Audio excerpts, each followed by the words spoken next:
Okay, we are recording our session. Again, let me do an audio check. Make sure people can hear me. Type something in the chat room if you can hear me. Anyone?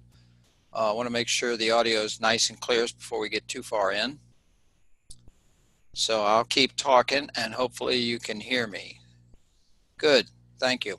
All right, welcome. And this is a sort of a walkthrough of a DecisionsFirst software. It's being recorded for those who are unable to attend live. The link and the slides will be sent to you, or will be posted in your classroom rather, and you'll be able to review it, so you don't need to take a lot of notes. You're better off just to watch and learn from the discussion and the walkthrough. Everyone is going to stay on mute until we're done with the slides and the demo, and then I'll open it up to questions. So let me first share my screen. All right, let me go to my PowerPoint.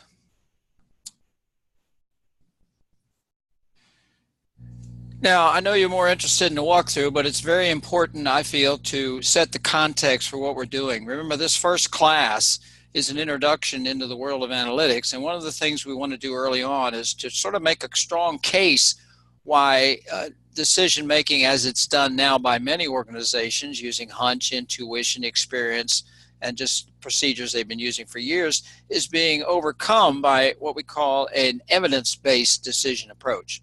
And part of that consists of the proper framing of the decision problem in order to apply analytics to it. And that's what I'm going to set the context for. So here's the agenda. Again, we'll be doing an overview of DecisionsFirst software, just talking about what it is, then the demo of the software, and then finally some discussion of your first assignment, and then there'll be some time for questions. Okay, where do we start? Well, I may have mentioned this in the overview of the course, but we used to use a book by Dr. Tom Davenport called Keeping Up with the Quants. We no longer require you to purchase any textbooks in any of our courses, but we're still using many of the tenets from that book. And Dr. Davenport outlined in that book, which was very well documented and very well accepted, three basic approaches or three basic steps that need to be done to be effective in using analytics. First, frame the problem. What is the problem? You can't just wander into your data set and say, I'm just going to look around and hope I stumble across something. That's very resource wasteful. It's unlikely to result in anything that will be of any value. And then you're going to discourage your decision makers who may not have an analytics background from wanting to do analytics. So you need to be very good at framing the problem. What is the problem? How serious is it? What have people done before about this? How are we doing it now? Who's going to help me solve it? You know, it's kind of like the old fable of planting and harvesting the wheat to make bread. Nobody wanted to help with anything until the bread was ready. Then everybody wanted to help eat it. So it's a similar kind of thing, and we're going to focus on that tonight. The second step, which will not be part of this first assignment, is to solve the problem. So you're going to be introduced to some analytical models when you get into Cognos Analytics starting week 4, and you'll be solving problems. And then the third step, equally important to the other two, is being able to sell the answer. Tell the story, we say over and over again. You hear us saying you've got to get better at telling the story. You can't just do analytics, wave your arms and say, I used a fancy model. Trust me, it'll work, because decision makers want to know why you did it, how you did it. They want to know the what and the so what. And we'll come back to that. Now, I think DecisionsFirst helps in 2 of these 3 steps. It will certainly help frame the problem. That's what it's designed to do. It is a problem framing piece of software. It is not an analytics generation piece of software. And of course, framing the problem will be part and parcel of the story you tell when you get to step 3. When you communicate what you've done, you want to be able to explain who did it, how they did it, who helped, where you got the data, what data is subjective, what data is objective, what data came from databases, where they came from, etc. So we'll continue and look at that tonight. So our first software for the course, called DecisionsFirst, does one thing and one thing only, but it does it well. It frames the problem. Now, I love this quote from Albert Einstein. He says, if I had an hour to solve the planet, to save the planet, I would spend 59 minutes defining the problem, which is another way of saying framing, and 1 minute resolving it. Well, we're not going to go 59/60ths of this course on framing, but we are going to spend about 3.5 to 4 weeks. So we're going to spend some significant amount of time on it. Now, James Taylor is the owner, proprietor, and creator of the DecisionsFirst software, and I've known Mr. Taylor now for about 4.5 years since we started using his software in our program, and I like it because it does this one thing well. If you don't frame the problem well, you are doomed. Now, if you do frame it well, you still might be doomed because other things can happen in steps 2 and 3, but if you don't get that first step done right, you're not going to make it. Now, the first thing Mr. Taylor does in his philosophy, and you can go find many of his readings on the internet, and I can send you links to others. He's very well respected in the industry. He's one of the giants in what we call the decision modeling notation development. Anyway, he breaks it down into 3 types of decisions, and I think most of you have heard this before. There are strategic decisions. Strategic decisions are few in number. It might be things like, well, we're going to quit making gas cars and going to start make electric cars only. Or we're going to move all of our production to Mexico or China, or we're going to get out of the oil business and become an information company. Well, those are strategic, long impact decisions. They're few in number, and when they're made, they have a big impact on the organization, on culture, mission, and everything. That's not the type of decision that DecisionsFirst is best used for. It could be, but it's not the best use. In the middle level of sort of business, there's what we call tactical decisions. These are decisions like, well, maybe we're going to use a different modeling process, or maybe we're going to use a different manufacturing process. We're still going to make widgets, but we're going to make them different. Maybe we're going to use robots. That can be considered a strategic or a tactical decision. And those are decisions that are made frequently, not constantly, but made frequently, and they have a medium impact. Then there are the operational decisions. These are day-to-day decisions. You have to make them over and over and over. And of course, that means they can be routinized or turned into a procedure or a policy or an approach that you follow every time because they occur frequently. That's the kind of decisions that are best suited for using DecisionsFirst software. And that's the kind we want you to focus on. Now, we need to say a little bit more about that. Those suitable operational decisions need to have certain features or characteristics or criteria to really be considered useful. First of all, they have to be repeatable. You know, it's something you do over and over again, but it's not trivial. If it were trivial, like opening or closing the door, you certainly wouldn't need to frame that. You wouldn't need to model that. They are repeatable, but they vary a little bit each time. You know, maybe somebody comes in for a loan. Certainly, yeah, that's repeatable. I'm a loan company. I get a lot of people coming in for loans, but each one's a little different. So the procedure is sort of repeatable, but it's non-trivial because each one requires some investigation, et cetera, et cetera. And then again, they have to have measurable business impact. If I screw it up, there is an impact on the organization. If I do it well, there's a positive impact on the organization, on the ROI. Not a big one, but a small one. And of course, over time, because you're doing this so many times, each day, each hour, each minute, they add up. And finally, the bottom right quadrant, since they are a repeatable process, they might be a good candidate for automation. We can talk more about business rules when we get to week 10 and talk about decision management, but that's where business rules come in. If then rules and things like that. You see a lot of interest in that in the world of artificial intelligence. So think about decisions that are repeatable, non-trivial. They have a measurable business impact, a small one, each one does, but cumulatively large, and they're candidates for automation. Okay, let's drill down a little bit now. So now that we have sort of a preliminary understanding of the type of decisions that are useful, what is this DecisionsFirst software going to do for me? Well, it's going to let you put on a piece of paper, digital paper in this case, so on the computer, an outline, a frame, if you will, of the decision to be made. And it's going to be in several steps. First, you're going to identify decisions. Now, there's usually more than one decision. If I say I'm going to give somebody a loan, what's the first decision? The ultimate decision I want to make is whether or not to give them a loan. But there are other decisions in between that, what we call subsidiary decisions. Decisions such as, well, let me decide whether they have had a past good experience with loans, etc. So you start out by identifying decisions. You can do that in the software, you'll see in a minute. Then you describe the decisions. Once they're identified, you describe them fully and maybe document how they will impact the business objectives. You specify the requirements. In other words, if you're going to make this decision, where are you going to get the means to do that? What data do you need? What processes do you have to follow? What expertise might be necessary? That's called detailed decision requirements. And you'll iteratively go back and add things, say, oh, I forgot to include that, I forgot to include that. And you'll see how this works when we get to the demo. Then you complete the model by refining it. And finally, what DecisionsFirst lets you do is generate something called an analytics requirements document. So it's a full documentation of how the decisions are going to be made. And that becomes where you start. And that becomes also useful as an audit trail.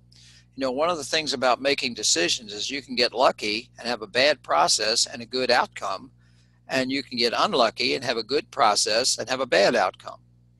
So, you know, you need to have an audit trail so you can look back and say, was this outcome, which may have been bad because I had a sloppy process, I left some things out, or was it because I was just victimized by bad luck? Let me give you a brief anecdotal example. 1991, Redskins were in the Super Bowl against Oakland. The Redskins were a 2-touchdown favorite. I'm a Redskin fan, or at least I was. And so I had a friend who wanted to bet me even. And I said, well, that's not fair. I have a 2-touchdown favorite. He said, I'll bet you even. Well, some of you may know, if you're historians, the Redskins got clobbered and I lost the bet. So some people might say, gee, you made a bad decision to bet on the Redskins. I would say, no, I did not. Because if you give me the exact same situation over and over and over, a 2-touchdown favorite that I can bet even and don't have to give any points to my other bettor, I will do it. So it wasn't a bad decision. It was a bad outcome. And it's important to separate those. It's important to have an understanding of the decision process. And part of that has to do part and parcel with framing. So we start by saying, okay, I'm going to put a decision down that I need to make. How do I decompose it? Well, we start by looking at the information we need. What do I need to make this decision? Are there guidelines, policies that I need to know about? We may have office policies. We may have governing agency policies we have to follow. Like for loans, you can't just discriminate against people, or you're not supposed to. There's laws against that. There you have to make things transparent. We have to use some expertise. We have to use some regulations. We may want to have a predictive model at hand. Maybe want to predict how well Steve Canode is likely to pay this loan back before we give him a loan. So that's where your data mining and other kinds of analytics come in. You'll see how that folds in a minute.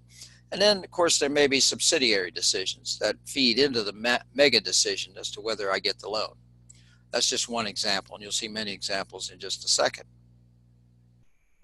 Now, this is what DecisionsFirst diagram starts to look like. It looks pretty simplistic, but I want to show you this just so you're acquainted a little bit with it. These are the pieces. There are only really 3 kinds of major icons that you can use in DecisionsFirst. There's rectangles, which represent decisions. There are ovals, which represent data, input data items, hardcore data. And there are these beveled rectangles, which represent expertise. They can be regulations, they can be office procedures, they can be general policies your organization has, etc. But these are the 3 major kinds of icons that go in. There's some other subsidiary icons that go behind the scenes, and I'll talk about those in a minute. And let me add an aside here. We have a website, or DecisionsFirst has a website where there's a detailed tutorial by Mr. Taylor, and his is much more thorough than mine.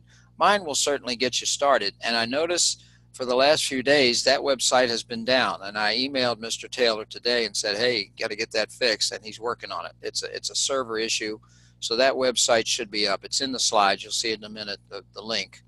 But in the meantime, what I'm showing you tonight will certainly be adequate to get you started once your faculty member has assigned you to the database. Okay, so again, this is what a screen is going to look like. As I said, here are some of those icons. You'll notice some of them are connected to other icons. Some of them are just floating loose in space because we haven't decided perhaps where they belong or if they belong. This is your little pad to sketch objects, and I'm going to show you that in the demo in 1 minute. And then as you begin to flesh it out, you add more detail and more detail and more detail, and you say, oh, I forgot to put in. Now, the dotted lines connect sources of expertise. And you can see something like marketing know-how, customer loyalty, customer propensity to accept. Those are all very subjective kind of expertise items. Whereas marketing offers, customer background, demographics, perhaps those are hard data. And these are what? Since they're rectangles, they are decisions. You will notice they're what we call subsidiary decisions because they have to be made first before I can make the mega decision about what marketing offer to offer you. In other words, we're presupposing this is a customer who may or may not want to churn or leave the company. This is a piece of the larger tutorial that Mr. Taylor does. Now, each of these you can drill down and add detail, and you should. You must. Otherwise, I would have no idea of knowing, what do you mean by customer loyalty? What do you mean by customer propensity to consume? I see the words, but what does that mean? Well, you drill down and you put more detail in, and I'll do that in just a minute too. And each drill down has little context-sensitive screens that you can do. So you're going to get familiar with the software as you use it. Like all software, it'll be a little murky at first, but this is very easy software to learn to use, and it does a very adequate and thorough job of framing the problem. So here's a completed one. This is a completed picture, a screenshot, if you will, of Mr. Taylor's detailed tutorial. His was on what marketing offer do I give a customer. Maybe I don't want to give them any marketing offers. You can't just offer everybody a bonus not to leave the company. You go broke. But you certainly may want to offer an incentive to those who are likely to churn. And you say, how would I know they're likely to churn? Well, you know, what about this analytical piece down here called customer churn likelihood? So there'll always be an analytical piece of something that will sort of help with the decision. And you'll see how that unfolds. Now, every one of you is going to do this, and you're going to do different ones. So, you know, you'll have to know a little bit about the problem you're going to do, and I'll talk about that in a minute. There should always be at least one analytics piece in here that links to the decision. Now, it filters up, as you can see, through these others, but there's a link here. In this assignment, you will not build an analytical model, but you will have usually a knowledge source that specifies that you need some sort of analytics. It could be a dashboard. It could be some kind of a chart. It could be a predictive model, whatever you think is appropriate. In this case, it's appropriate to have some kind of churn likelihood prediction model before I pick what kind of offer I want to offer somebody not to churn. If this is high, in other words, it's a good customer and it looks like they're really getting likely to switch telephone companies, maybe I want to give them a pretty substantial lucrative offer. Okay, this is a decision that I'm going to partially outline for you and show you how the software works. Now I'm showing you the finished product. You, of course, will be starting with a blank screen and be building your decision based on your choice of a decision problem and your understanding of that problem. This is a real problem done by a real UMUC student, and it was so good and so well done that Mr. Taylor asked if he could use it in his advertising at his website, to mention that UMUC had a student do this really good model of whether or not to hold or sell distressed mortgages. And with the student's approval and my approval and the school's approval, that we said, okay, sure, go ahead. So this was done by one of my students about 3 or 4 years ago.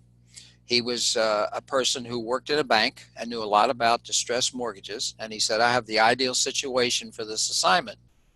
Every day, we have to decide on many, many, many distressed mortgages, whether to hold them, hoping the person will be able to recover and start paying on the mortgage, or sell them off and take a loss, or try to recoup something. Every day we have to make that decision, and I'm going to model it. And what he found was it was pretty complicated. He had to put a lot of stuff in. Okay, and he also had his organization think this was great because they had not really considered how they make decisions, and it was very uneven among the loan officers. So it was very well done.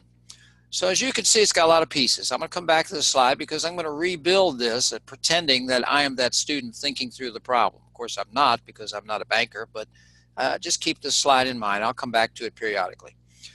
And so we're going to build that a little bit. Not going to build the whole thing. That would take too long, but I'll build enough that you'll have an idea how the software works. And then within that, I'll add in a couple subsidiary objects like KPIs, key performance indicators.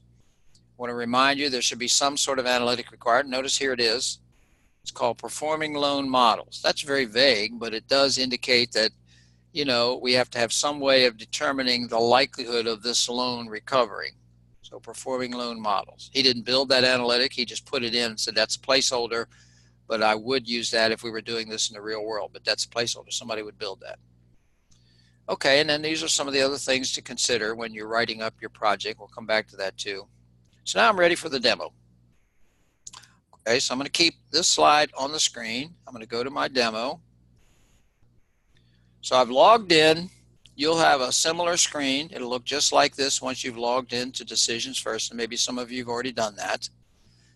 You'll have all of these same things at the top except admin. Admin is for the faculty to enter students into the database. Okay, but you'll have these others that you don't really use much. Here's the ones that you do use. So I'll hover over these so you can see what they are. Create a new decision requirements diagram. That is what this is. This is a DRD, decision requirements diagram. A decision, an input, a data module, that's the oval. This is the rectangle.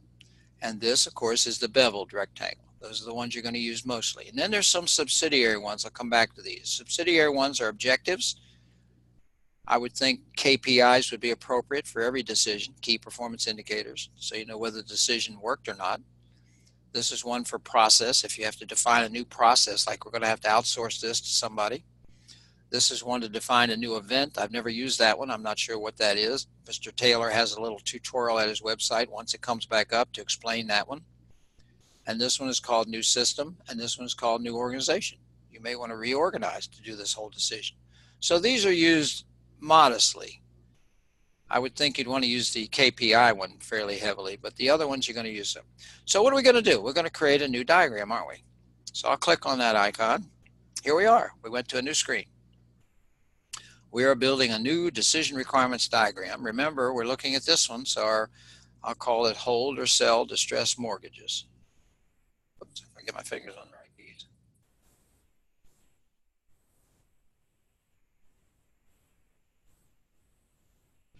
Now, I'm not going to put a lot of description in, but you should. Every one of your icons, everything you put on that screen should have a description, because remember, your faculty member, as I was not an expert on banking, so I relied on the student to include that thorough description there. So let me go to his actual paper. Of course, his name's gone and everything, and what he did was describe that. I'll come back and say more about this, but if I scroll down here to where we get to the DRD, you can see he's got a description for the, let me scroll up to the actual, there's the diagram, and there's the decision. So here's the description that he put in. Now I'm just going to show you that, you know, as always, you can just copy and paste that right in where it goes. Okay. So this was saying, you know, this is a kind of decision that needs balance sheet managers need to determine whether a formerly distressed mortgage is performing well enough to be sold and blah, blah, blah, blah, blah. Right? Now, let's take a look at these icons before we go any further. This one is important one, obviously, save. So I'm going to click save. It does have an automatic save built in. I think it's set for 15 minutes, but I don't like to go very far without saving, because, you know, whatever you don't save, you may have to redo. This is export to image. When you get a nice image drawn, remember we call that a decision requirements diagram. When you get that image all drawn,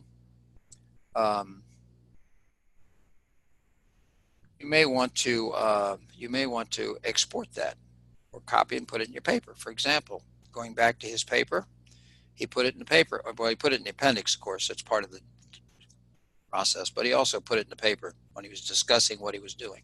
Okay, so that's all that does. This says edit object. Remember, you can add detail. This is print all, and this is download Word. I'll come back to those two in a minute. This is delete an object. This is simply refresh the screen, make screen bigger or smaller. So there's not much there. This is just the size. So there's very few icons. So let's start building this. Remember, we want to start with a decision. So I'm going to drag this one over.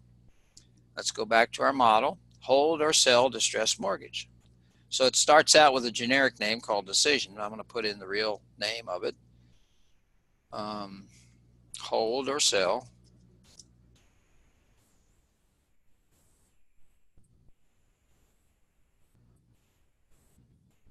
And then you put a description of the decision. This is a description of the diagram. This is a description of this decision. Okay. And of course, I'll click save just because I'm nervous about that all the time. But let's go edit this object and see what we can add in terms of detail. I'll click on Edit Object. It says, okay, here's the name. Of course, we'd have a very rich description here. Type. What kind of decision is this? This is an operational decision. Again, you could have tactical decisions mixed in with operational, but mostly you're going to stick with operational decisions. What's the status of this? Well, it's in process.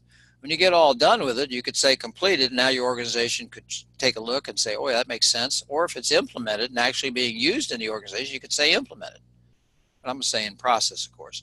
You could have an external URL to refer to this thing somewhere on the web or somehow something relevant to it. Okay. And then this will show what you've done so far. Well, you only got one icon, so you haven't done much, right? So there's not a whole lot here to do. You know, we can drill down a little bit more.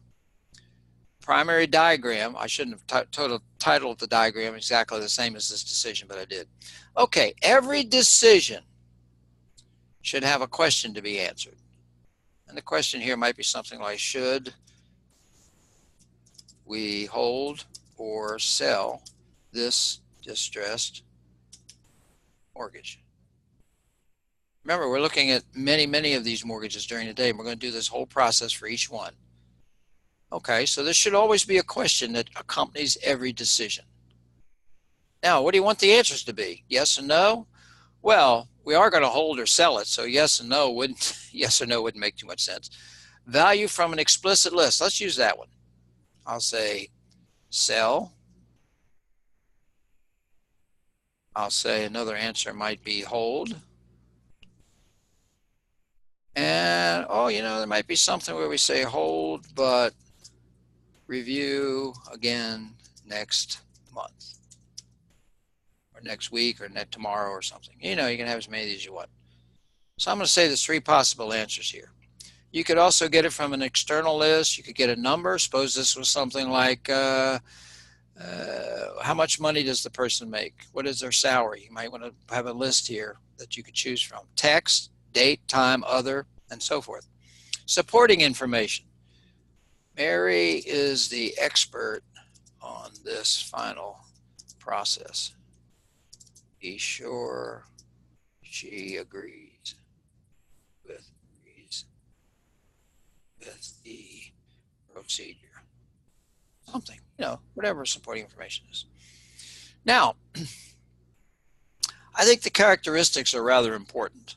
Again, you're trying to convey what is totally important about this decision process. So that anyone looking at this says, yeah, I agree. I see what Steve did.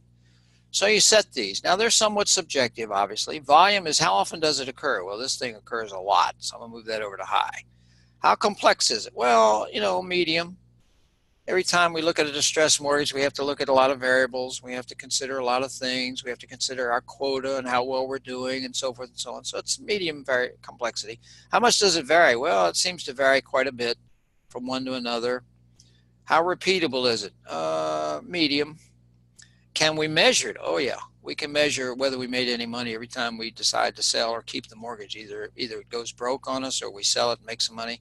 And then how long do we have to make this decision? Well, we have to make this decision within a few minutes, a few hours maybe, whatever it is. And you could say that here. Decision must be made within a day of examination. Or whatever is appropriate. Again, you're going to be the expert on your decision. Now you can see we don't have any processes, objectives, and all linked to that yet, but we can leave a comment like, wish I knew more about this, or I saw a great article about this, or something. And then the submit button is similar to a save. You always have to hit that or it's not going to save it. And then you have to come up here and hit the save button anyway.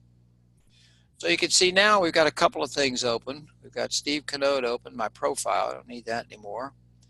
We've got hold or sell distressed mortgages back here, and we've added some details. So I'm going to hit save again on that. Okay, so I've put in one decision. Now that's the meta decision. There's always a meta decision. I'll show you some more examples in a minute.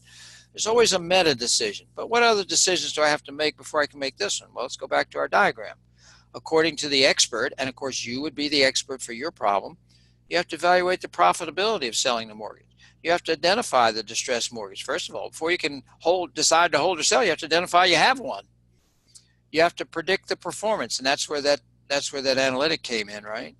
If I predict this mortgage is going to make a good comeback, maybe I want to hold it. If I'm going to predict it's not going to, the odds are 50-50 that the person recovers, maybe I want to sell it and so forth. But that's not the only decision. I have to assess the home equity because that may have an impact on whether I decide to sell it or whether I decide to write it off as a bankruptcy or whatever. Again, I'm putting things in as though I were a banker. And of course, you would know this if this were your problem and you were the expert, but I'm just putting a few things in. And we have to consider all these other things. So let me go now and put in a sub-decision. How about evaluate profitability of selling mortgage? Okay, I'll drag another decision icon over. I'll give it a name, evaluate profitability.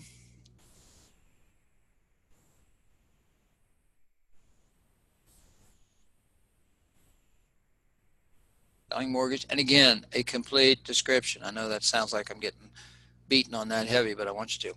Now, you say, oh, that's a subsidiary decision. That has to be made before I can make this big decision. You, the expert, would know that. So let's connect those. So you have two connectors. This connects data and decisions. This connects expertise, okay, or knowledge, expertise or knowledge. So let's click that, and you go over and click the middle and just sort of drag it up to the middle here, and then there you go. And again, I click save. So we're starting to build that. Of course, you can move this around a little bit. It's an object-oriented kind of approach. You can move it around and make sure it's, fits on the screen, looks good, and so forth. All right. And of course, this one would also have the ability, and you should edit that object. Same thing. What type of decision is this? What is the status of it? You can see how it shows now the whole thing, how it's linked. And again, you could scroll down and do the same kinds of things. Since this is a decision, the screen looks about the same. And of course, you would, if it did change anything, make sure you click submit, make sure you click save, and then let's go back to it. All right. Now, just to show how the others go in, let's put in the data item. Market bid prices have something to do. If the market is not buying these distressed mortgages, we may want to hold it. That may push us more towards hold, right? If there's a hot market for buying junk mortgages or something, maybe we want to sell it. But anyway, let's put this in. Market bid prices. I don't know much about what that is. Now I'm going to use the oval here because that is a data source, hard data. So we got to give it a name.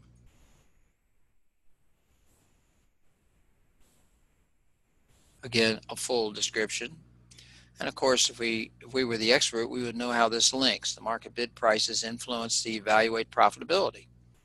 Okay, so this influences that. So we're going to click on that. We're going to come over here. We're going to hook that up. And there we go. We're going to click save, and boom. We're starting to flesh this out now, aren't we? Now, again, I would expect it to be fairly complicated because, you want to make this a non-trivial decision. So we're starting to flesh this out a little bit. And we're starting to get pieces. So let's finish it up by putting in a piece that is a knowledge or expertise piece. Mortgage trader experience. All right, that would be our beveled rectangle. Mortgage trader experience. Or piece is that mortgage trader experience. Oh boy.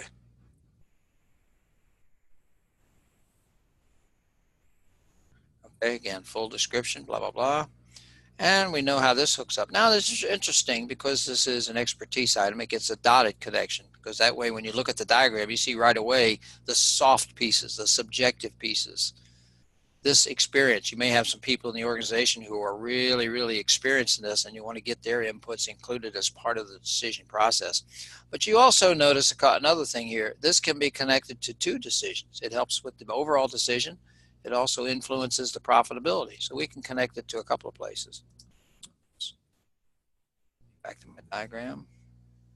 So we can do that. That's easy. And again, we're going to connect that with the dotted line because it's, let me get these pieces moved over a little bit, get a little more room. Sometimes I got to have a little more space to do this. Click, click, and that should hook to that. Well, it should. Oh, I'm sorry. Hooked it to the wrong thing, I think, aren't I? Let me see what's it supposed to hook to.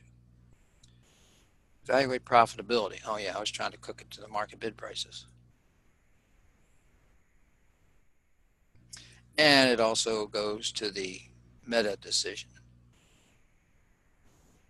Okay. And again, you know, just make your screen look reasonably well. And again, click Save. So now you've basically seen the process. It's a pretty simple process. The key is, of course, to have all the details. So let's take a look back at these ones we put in because I didn't show you the edit object for those. Here's a data one. I said it was context sensitive, and you'll see that it is.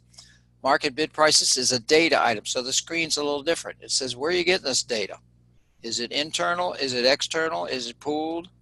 What is the kind of data is it? Structured, unstructured? Most people understand by now that structured usually means numbers, spreadsheets, databases. Unstructured is text, video, audio. Semi-structured is part and parcel in between. So we'll say structured. Well, complexity. You might want to write down, this is a column. This data source has 10 million rows. It has 42 columns. It's updated weekly, blah, blah, blah. And so, you know, it puts it right in there. And then you can put comments as always, and then you want to click submit, you want to click save, and then we can go back to our diagram. Same thing for the expertise. Let's take a look at how you would edit that object. Again, it's going to be a little bit different. Type of know-how. Okay, you see we got some choices. Is this a reg? Is it a policy? Is it expertise in-house? Is it analytics insight? Is it a best practice? Again, something about the complexity and so forth. And then you can scroll down, as always, put in some comments and so forth. And, you know, again, submit, save. Once you filled that out, boom, you're in good shape. Okay, so I want to go back to mortgages. You can see it's keeping my things open that I used. You know, the market bid price drill down was open, so I can close that and so forth. So you know, we have this now. Now the rest is the process. Now let's go back to our diagram for a minute. Actually, PowerPoint diagram, but that's okay. Either one's, yeah, either one's fine. They're the same. You can build your model bottom up or top down or a little of both. You just keep adding pieces until you're very comfortable that you've fully outlined the model. Again, this is a model of your choosing, something you know something about. I'll give you some ideas in a minute. And you want to make sure you've got all the pieces in there. You want to make sure all the pieces are fleshed out in detail, because this is what your faculty member who grades the assignment is going to look at, along with a little bit of explanation that goes on the front end, and I'll talk about that in a minute. So you can see we could add a bunch of pieces. Now, I mentioned there were some other variables that we don't use very often, but you know, we could. And I want to say, let's go to objective. The one of the lesser used objects that I think is extremely important, and by the way, Mr. Taylor is going to change probably the approach of the model with the next major revision and put that as a main object, because I convinced him, I think, that KPIs, key performance indicators, are probably necessary for every decision. How do you know whether you made a good decision or not? I would think you'd want to have a KPI, key performance indicator. So I'm going to say KPI for selling distressed mortgages. Now you would put a description here, maybe something like, we hope to, or we intend to achieve a 4% profit per quarter increase in the mortgages that we recover on. You know, some kind of a measurement. If it's KPI, it should have, I'm not going to type all the rest of that. Okay. Now, when you put these in, there's no icon to put them right on the screen, but they go behind a decision. A KPI supports a decision. And so what decision we want to put? Well, let's go over here and say hold or sell distressed mortgages. Okay, and then you should be able to drag this and put it here. Well, sometimes you have to drag it to a little bit. It's really funny. This is one of the weirdest things. Sometimes it drags well and sometimes it doesn't. There it is. You have to drag it just below it. So that says that this KPI is for this decision. Okay, that's the meta decision. You could have a KPI for another decision. You could have a KPI for that. Let me go and submit, save that. And then let me go back to my main screen. So that KPI is for this one. Suppose you want to have a KPI for this one. Every decision, I think, could benefit from at least one and maybe more than one KPI, key performance indicators. How do you know you're doing that right? You know, sometimes that's easy to come up with a KPI, sometimes not so much, but I think I've convinced Mr. Taylor that's an important one. I don't use the other ones much, but you could if you thought they were necessary. So there you go. Now it's in there. Now what are we going to do? Well, let's say we've completed the entire diagram, because I don't want to just keep drawing, but you know, I'm having fun. But I want to save it again. Remember, there were a couple of icons over here that I said we were going to use later. So we've looked at this one, save. We've looked at export image. Well, we haven't done anything, but you could export this image. We've looked at edit object. There's not that many icons, so all we got left to deal with are these two. Before you can do anything with it, you got to click print all and just wait a second. Notice these are grayed out. Give it a second, and they come back and say print all ready. So it said all set. Now you click the Word button, and it will download something called the decision requirements diagram with details. Now I'm going to save it somewhere on my computer. I'm saving it in this file called AAA. I'll just call it something new so you don't.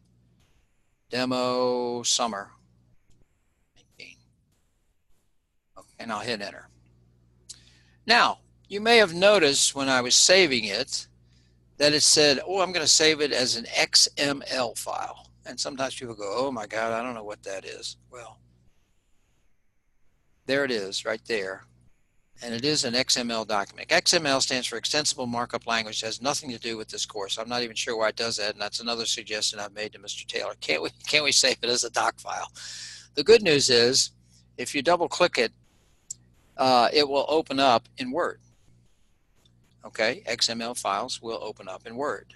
So give it a second. You can see it's opening Word. I'm not touching any of the magic buttons. I'm just double clicked it, and it's going to open up in Word, and I'm going to show you what's in that file, because it will become the thing you will submit as your appendix. Okay, the ARD will be this is now the analytics requirements document. The thing we were looking at, the picture on the screen, is the DRD, decision requirements diagram. What we're looking at now is a little more detailed. And of course, go and save it as a doc file if that makes you happy. But here it is. It says here's what this is about. And when I go down, it starts by listing all of the decisions first. So if you had 20 decisions, they'd all be listed here. Then it lists all of the data sources. Then it lists all of the know-how or knowledge sources. Used to be called knowledge sources, now they're called know-how. It lists them all just in a little chart. Okay, then it starts over and says, okay, what kind of detail did you add to this? So remember, we added a question, holders of value from the list, and the answers, the default answer. I don't know why those didn't show up. Maybe I didn't save it. And then Mary's the expert. Then it goes into the requirements. Then it goes into the properties that I put in. Then it starts looking at the next one. And it went into the KPI because that KPI supports this decision, right? KPI for selling distressed mortgages. Then it goes into, it will give great detail on each of these. So you'll have a lot of detail on each of these. This will then be the appendix that you submit. Let me go back to the student's paper. Let's see. Here's the student's paper. So if I scroll down, you will see all of this is in the appendix, a lot of detail. Now you can also edit this. Suppose you said, I really want to highlight this thing here, you know, make it a different color or something, you know, that's fine. You know, want to make it easy to read for your faculty member. So, you know, maybe the decisions, you want to highlight the word decisions in red, data source in blue, and know-how in purple or something. I don't know. You know how to do those kinds of things. Anyway, you're going to have this all done. And as long as it has great detail, the faculty member should be able to read this and decide, I see what he was talking about. Okay. Now we still have something else to talk about. So that's really it for this. You know, I've done everything. This, again, that you're looking at on the screen is the decision requirements diagram. The thing that you print out is the analytics requirements document because it has all the detail behind it. Those are two things. So it's a very simple process. And yet, when you get done, it's a pretty valuable process because it's very useful. Now, let me go back to my PowerPoint, finish a couple things before we open it up to questions. So when you get done, you're going to have a complete framing, aren't you? This is the site that I said where everything is now stored. They did a good thing by putting it all in one place. Tutorials, detailed explanation of each kind of object, articles, etc. Unfortunately, that site was down as late as about 4 o'clock this afternoon, so it should be back up. But you have enough information to get started. You should have your login information from your faculty member. If not, ask him. There are some DecisionsFirst how-to articles out on the web if you need more links, and there's additional support links too out on the web. Now, before I finish it up, I want to say a little bit more about the assignment. First of all, it's an individual assignment, right? So you're doing this as yourself. Now, one thing that I wish we could change but can't, there is only one database for each section. So your objects that you create will be commingled in there with all the other people in your data 610 section. So be sure when you name your objects, like I called one decision or distress mortgage, buy or sell distress mortgage, I might want to put a -SK after that for Steve Cano. I doubt if someone else is going to create an object with the exact same name, but you might want to put your initials at the end of your object, just so when you go back in and see all these other objects that other people have created, you wonder, which one are mine? You would know, but you know, some people say that. You're trying to do two things with this first assignment. You are trying to show that you have a good understanding of what it takes to do framing. That's very important. As I said, if you don't frame the problem well, you are doomed. If you do frame it well, you've got a good start on being successful. You're also trying to show that you've got at least a mastery of most of the features of a piece of software, DecisionsFirst software. And that takes a little time, takes practice, takes playing with it. Can't hurt anything. You know, we have people there at DecisionsFirst who can help us if we get into trouble. Usually the software works very well. There should be some guidance in the assignment folder outlining in a little more specificity some of the specific tasks, but I think I've pretty well covered them. Now, let me show you a couple of other examples that were done by either students or from other people that I happen to know Mr. Taylor worked with. Here's one for choosing which social networking service should I use for my organization to advertise each product. And you can see it's got a lot of ovals. This one was a data heavy one.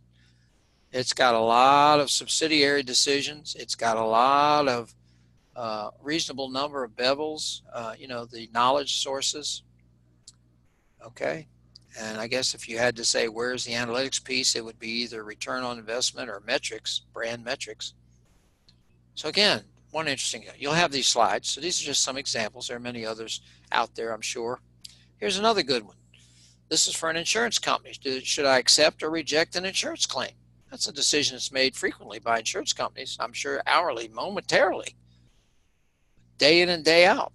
And again, you see some of the detail that went into that. You see how it's connected.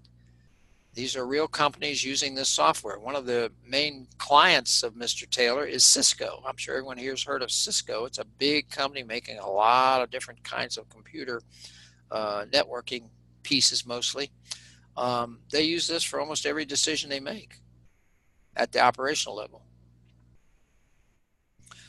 Determine if fraud,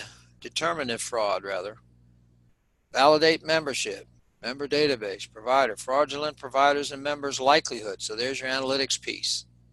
Again, you should have an analytics piece even though you're not going to build the analytics model. I want to reemphasize that. So that's an interesting one. Here's one, whether to order a property inspection. You're a realtor. People come in to refinance homes or to buy homes. Do you need to have a property inspection or not? You don't always do. So this was done by some expert in that field, and they said this is what has to be done. These are, again, real companies using this software for real purposes. So here's the meta decision. Remember, there's always one main decision. This is the MEGI. This is the big one we got to make, whether we order the inspection or not. And here's the analytics piece, the risk assessment that's been modeled. We've modeled whether or not it's likely to be what the person says it is, and so forth. And there may be other pieces.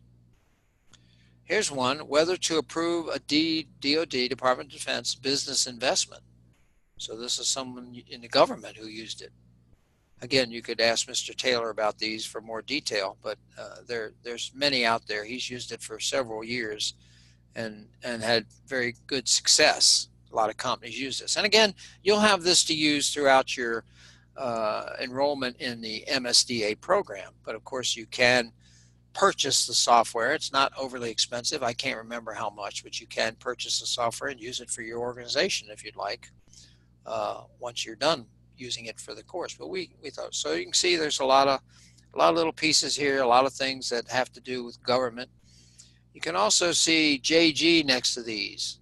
So I think this was maybe a student who again put his or her initials after each object so that there was no confusion. Remember, each section has its own database, but not each person has their own database. So by putting JG, that sort of says, these are mine, whoever JG was or is. Pretty interesting one. Whether to upgrade a system. Here's the meta decision. Should the system be upgraded? And this one was done by somebody whose initials were AA1. Okay. And again, you get to see some of the complexity here of how these decisions are laid out. I'll give you some examples. Now, people say, well, I'm not an expert on anything. Well, it's hard to believe. You should be an expert on something by this stage of your life, or if not, you can go read and become an expert on something, and that would take a little extra effort. But I found this interesting chart that just basically shows, depending on what industry you're in, some of the kinds of decisions that I think would lend themselves, perhaps with a little tweaking, to be the right kind of decisions for Decisions First. Remember, you're looking for decisions that are operational level, okay? So they're made frequently, they're non-trivial, they have a bottom line impact, small. Each one individually has a small impact on the return on investment or the profitability, but collectively substantial, and they're good for automating. So this gives you some ideas, These are kinds of decisions you have to make frequently, okay? Now, that's my last slide. There's one more thing I wanted to say. You say, well, now, if this, some of you are probably thinking, if this is the appendix, what goes in the 4 to 6 pages of the paper? Remember, if you look at the assignment guidance, I think it says something like 4 to 6 double-spaced pages plus the appendix, which will contain the ARD, the Analytics Requirements document. That's the thing we printed out. I didn't print it out, but I digitally printed it, and I can print it on a printer, but digital. Okay, so what goes in the main part is a background on the decision. What is it? Why is it important? Well, how is it being done now? Things like that. You want to describe to your faculty member why you selected this decision, why it's important, maybe a little bit about how it's done now. This particular person even put in a couple of diagrams to show that this happens frequently and so forth. Whatever you need to say in those 4 to 6 pages to say, okay, I want to make sure you have a good context to understand the decision, because it's going to be in the appendix, the details, but this is what this is all about. Now, you can put some of that same information, obviously, in some of the comments in the appendix items, but you want to make sure the faculty member has a good awareness before he or she grades your paper as to what it is you did and why you did it, how important it was, maybe a description of how it's done now, maybe it's something in your organization that's done now. I don't know. That will vary, of course, from decision to decision, but that's, for instance, he says, distressed mortgage can only be sold to investors if the loan-to-value ratio is less than or equal to 80%. Well, that's good to know. If I'm grading a paper, I'd like to say, oh, okay, I wonder how you determined that. Let me go see what you got in your diagram. Okay, so that's kind of it. Let me stop sharing. And I'm going to go to back to the website, the Zoom site. And I'm going to say, if you'd like to ask questions now, you can either type them in the chat room, or you can unmute yourself and speak them.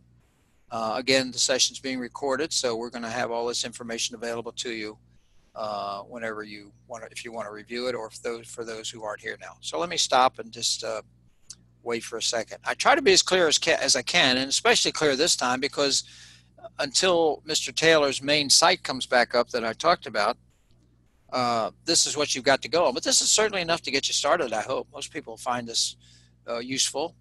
And so you can get into the software. You can start thinking about your decision. You've got till the end of week 3 to do this. This is sort of the middle of week 1. Well, it's nearing the end of week 1, I guess you could say. The weeks start on Monday. Stop. And continue through the week. So if you have questions, go ahead and type them or unmute yourself and ask them. I do appreciate having people here tonight. It's always good in case I say something really stupid or really confusing. You can call me on it right away. Maybe I've been extremely clear tonight. I don't see any questions. It's fun stuff. You know, this is a piece of software that, you know, it does one thing well. Now you say, what if I got something better? Well, show it to me. I've been looking for many years for something that is easy to learn and use and very thorough. You know, again, you saw in those just brief examples that I showed you how thorough you can be. And by the way, you can also build these models in a group. So you could give other people access. And one thing I didn't show you, but let me go back real quick and show you. If I look under history, you'll see all of the modifications that were made. Well, not many, but of course, if it and who they were made by.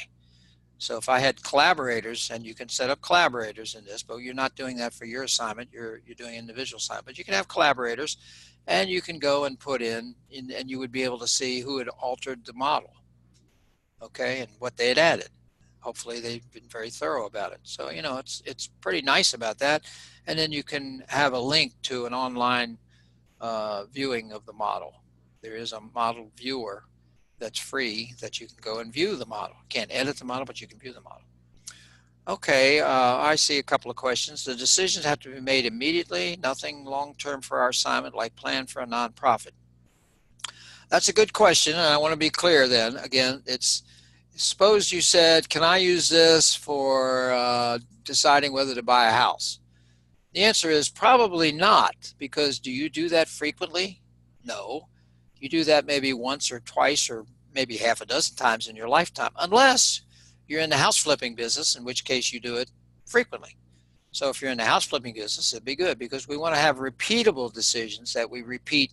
They don't have to be instant decisions, but they should be repeatable, meaning they occur very frequently and each one has a very small impact. We don't do it once and let it sit for 6 months. You may not be repeating them every minute or every hour, but certainly I would think they would be done frequently. Now, how frequent is frequently? And again, we give some flexibility in the assignment. You can, again, see if your idea meets approval from your faculty member. I am not teaching a 610 section this semester, so you'd have to do that. Somebody else says we should create a story to make decisions first, or there are stories we can select. You're going to create your own decisions first model on something that you know something about. As I said, the one I went through and showed you happened to be a student who knew a lot about selling or holding distressed mortgages. You saw another one about a student who maybe worked for an insurance company. Think about a decision you have to make frequently in your organization. That's something you know a lot about. And then just start laying out pieces, but you're not picking from already out there decisions. You're making your own. Okay. And then again, once you're all done, you would use the main part of your paper to describe what you did, why you did it, and so forth, why it's important. And then the appendix would be the ARD, Analytics Requirements Document. And that's what your faculty member will have to go by. As I said, the software is very nice to use. It's been used hundreds, if not thousands of times, but not millions of times. It's a small company. Mr. Taylor is one of the leaders in the DMN world, decision modeling notation world. They have adopted a standard, which is what this is, the standard. We're using the standard to model decisions, rectangles, ovals, and the beveled rectangles for the various pieces. That's been adopted as a standard. And I'm trying to convince him to include in the next modification the KPIs or the objectives as a main object because I think they're important enough. They work. I mean, you can still attach them to every decision behind the scenes, and that's printed out as part of the ARD, so it's not a big deal. I just would think they'd look good on the screen with kind of an unusual shape. So now, again, one other thing I would recommend is you may want to go in and play with the software a little bit first.